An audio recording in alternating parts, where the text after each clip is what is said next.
Assalamualaikum warahmatullahi wabarakatuh. Bertemu kembali dengan saya Indra Panca Hermawan SPD MM dalam mata pelajaran Pendidikan Kewarganegaraan untuk kelas 9. Pada kesempatan kali ini kita akan membahas tentang norma-norma dalam masyarakat. Mungkin untuk materi norma sudah diajarkan di kelas 1. Di kelas 3 ini saya akan mereview kembali. Jadi sebelum kita belajar untuk pagi hari ini, mari kita berdoa dulu agar kita selalu diberikan kekuatan menghadapi segala yang ada di dunia ini. Mari kita berdoa menurut agama dan kepercayaan kita masing-masing. Berdoa dimulai.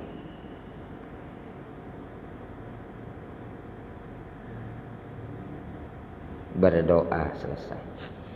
Anak-anakku sekalian, kalau kita bicara masalah norma, kita ini berbicara tentang kehidupan sehari-hari.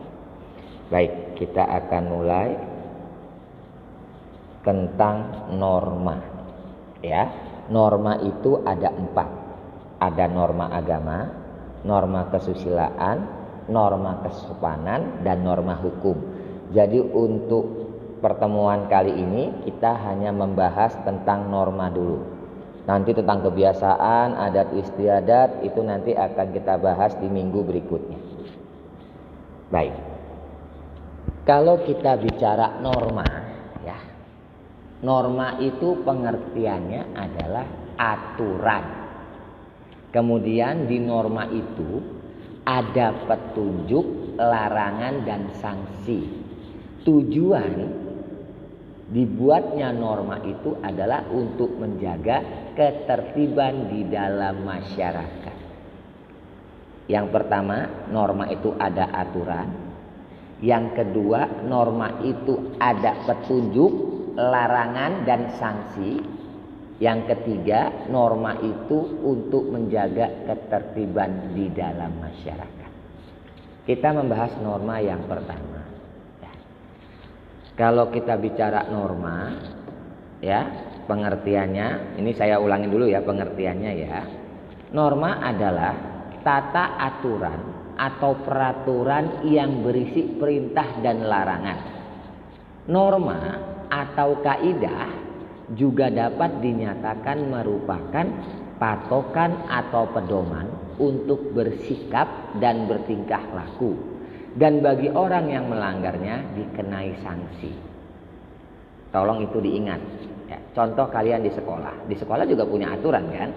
Misalnya kalian tidak boleh menggunakan gelang atau berambut panjang untuk yang laki-laki, atau ke sekolah membawa benda tajam. Itu larangan kan. Kalau kalian melanggar, kalian akan mendapatkan sanksi. Nah itu sebetulnya norma. Norma itu adalah aturan yang berisi perintah dan larangan. Kalau dilanggar, maka akan mendapatkan sanksi. Kalau kita bicara jenis-jenis norma, ada bermacam-macam norma yang berlaku di masyarakat. Macam-macam norma yang telah dikenal luas adalah ada norma agama, ada norma kesusilaan, ada norma kesopanan, ada norma hukum. Perbedaan keempat jenis norma tersebut didasarkan atas sumber atau asal mulanya dari mana ini norma aturan tersebut. Dari norma itu kemudian sanksi yang melekat pada norma tersebut. Yang pertama ada norma agama.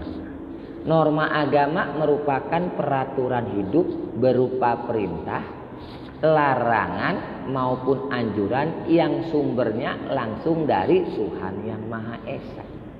Dari mana taunya? Dari kitab suci masing-masing agama. Nah, itulah norma agama. Bagi orang yang mematuhi norma tersebut akan mendapatkan pahala. Sedangkan bagi orang yang melanggarnya akan berdosa. Itu sanksinya, dosa. Ada surga dan neraka, itu sanksi. Kalau kita berbuat baik di dunia, insya Allah kita masuk surga. Kalau kita berbuat jahat di dunia, kita masuk neraka, itu sanksinya. Norma ini hadir di tengah-tengah masyarakat sebagai tuntunan dan petunjuk ke arah yang benar bagi umat manusia. Coba kalian bayangkan kalau kita tidak punya agama, kita tidak punya kepercayaan, apa yang terjadi? Orang bisa bebas ngapa-ngapain karena nggak ada larangan, nggak ada takutnya. Oleh sebab itu turunlah norma agama. Kita percaya adanya agama dari Tuhan Yang Maha Esa. Nah, itulah inti daripada aturan. Aturan itu adalah untuk menjaga keamanan dan ketertiban selama kita di dunia ini. Nah, contoh untuk umat Islam adanya sembahyang, ya. Kemudian kebaktian bagi umat Kristen. Nah, jadi itu tentang norma agama. Kalau norma kesusilaan, norma kesusilaan merupakan peraturan hidup atau kaidah yang menuntun tingkah laku manusia yang bersumber dari hati sanubari manusia dan bersifat universal. Universal itu adalah umum. Bagi orang yang melanggar norma tersebut akan timbul perasaan gelisah, cemas, dan lain-lain. Contohnya begini, norma kesusilaan itu ya, mohon maaf. Misalnya ada orang lahir, menikah, hamil di luar nikah, itu melanggar norma kesusilaan. Biasanya kalau orang yang melanggar norma kesusilaan itu merasa cemas, merasa takut, merasa malu, merasa malu. Sanksinya apa? Sanksi daripada norma kesusilaan ini biasanya dikucilkan oleh masyarakat. Nah, ini sanksi yang luar biasa. Misalnya ada anak cewek pulang selalu jam 12 malam, jam 1 pagi, jam 2 pagi, diantar sama cowok yang berbeda-beda. Itu udah melanggar norma kesusilaan, nah. Luar biasa. Tetangga itu pasti akan ngomong macem-macem. Nah, disitulah kalian sebagai seorang pelajar, kalau kalian berlaku tidak seperti pelajar, itu juga melanggar norma kesusilaan. Anak sekolah kok seperti itu. Nah, itu adalah sanksi, ya. Jadi norma kesusilaan itu berasal dari hati kita sebetulnya. Nih ya, contoh. Berlaku jujur, suka berbuat baik atau membantu orang lain, tidak membunuh, tidak bertindak sewenang-wenang, merupakan contoh penerapan norma kesusilaan. Nih, membuang air kecil sembarangan, berpelukan atau bermesraan sesama lain jenis di tempat umum, itu juga merupakan contoh pelanggaran norma kesusilaan. Dan ini banyak terjadi. Nah, disitulah kita harus bisa membentengi diri kita supaya kita tidak melanggar norma kesusilaan. Selanjutnya norma kesopanan. Norma kesopanan itu ialah kaidah yang mengatur tingkah laku manusia yang berlaku dalam suatu kelompok masyarakat tertentu. Norma tersebut berkaitan dengan kepatutan menurut pandangan sekelompok masyarakat dan bersumber dari adat istiadat, kebiasaan yang dibuat oleh masyarakat setempat. Bagi orang yang melanggar terhadap norma tersebut biasanya akan dicela atau dicemooh atau dikucilkan oleh warga masyarakat. Sebetulnya kesopanan dan kesusilaan itu hampir sama.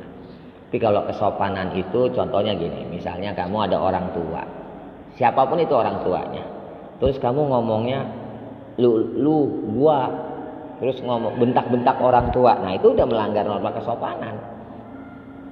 Ya, jadi seperti itu contohnya untuk norma kesopanan.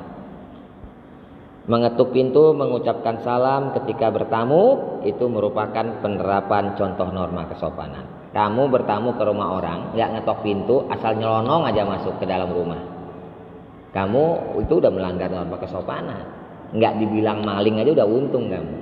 Ya, jadi seperti itu. Misalnya kamu ketemu saya deh di sekolah, terus ada anak yang ketemu saya di sekolah cuek sama saya, nyelonong aja gitu. Pasti kata temannya, ih gak sopan banget sih. Nah, seperti itu. Kemudian saya lagi di kelas, tiba-tiba ada yang angkat kaki di atas meja misalnya. Itu juga gak sopan. Itu contoh pelanggaran norma kesopanan. Selanjutnya yang terakhir ini adalah norma hukum. Norma hukum ini adalah peraturan yang timbul, yang dibuat oleh penguasa atau negara. Ya, isinya mengikat setiap orang dan pelaksanaannya dapat dipaksa oleh alat-alat negara. Apa itu alat-alat negara? Alat-alat negara di bidang hukum itu ada polisi, ada kejaksaan. Nah, itu ya, itu adalah alat-alat negara di bidang hukum. Sipir, hakim, itu adalah alat negara. Jadi hukum itu sifatnya memaksa. Ya. Sifatnya hukum itu memaksa. Jadi ketika orang sudah dihukum ya harus ikut. Nggak bisa nggak ikut. Nah, jadi seperti itu ya. Jadi mungkin kesempatan kali ini cukup sampai di sini karena saya juga tidak mau membebankan kalian terlalu banyak. Jadi intinya kalau kita belajar norma itu kita belajar aturan. Aturan dibuat untuk menjaga ketertiban.